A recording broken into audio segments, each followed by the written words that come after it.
Moin, ich bin Elisa und ta hopen lehrt wie hier wie ich Plattlauf Plattdütsch. Vom Dach geht es darum, taun Geburtstag, tau gratulieren. Also, heute geht es darum, wie wir auf Plattdeutsch denn eigentlich jemandem zum Geburtstag gratulieren. Da fangen wir ganz einfach an mit eins Leve und Gaude Taudin Geburtstag. Also alles Liebe und Gute zu deinem Geburtstag.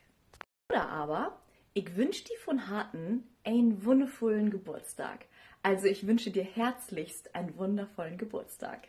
Vielleicht erkennt die eine oder der andere das, ja? Hüt kann das regnen, stürmen oder sneien, denn du strollst jo Sülm, as die Sünden schien.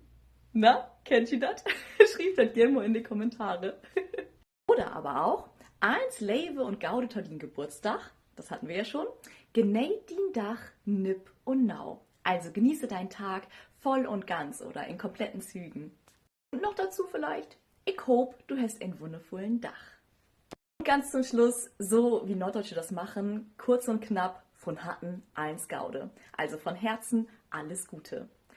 Und wenn ihr diese Nachrichten, wenn ihr euch unsicher seid, Plattdeutsch zu schreiben oder denkt so, oh, es wäre ja schon einfacher, wenn ich die Nachricht vielleicht einfach irgendwo rauskopieren könnte, dann guckt gern mal in den WhatsApp-Kanal Plattdeutsch lernen. Da habe ich die ganzen Nachrichten so vorbereitet, dass ihr sie einfach nur noch leise natürlich, still und leise, rauskopieren müsst und dann an eure Liebsten, die dann Geburtstag haben, einfach weitersenden könnt. Also schreibt mir gerne eine private Nachricht, wenn ihr den WhatsApp-Kanal nicht findet. Und sonst könnt ihr das ja auch gerne hier abschreiben. Habt ihr sonst noch Geburtstagsgrüße? Schreibt die gerne mal in die Kommentare, damit wir die gleich mit allen teilen können. Und mir bleibt nur noch zu sagen, heute in der sind die Sinn.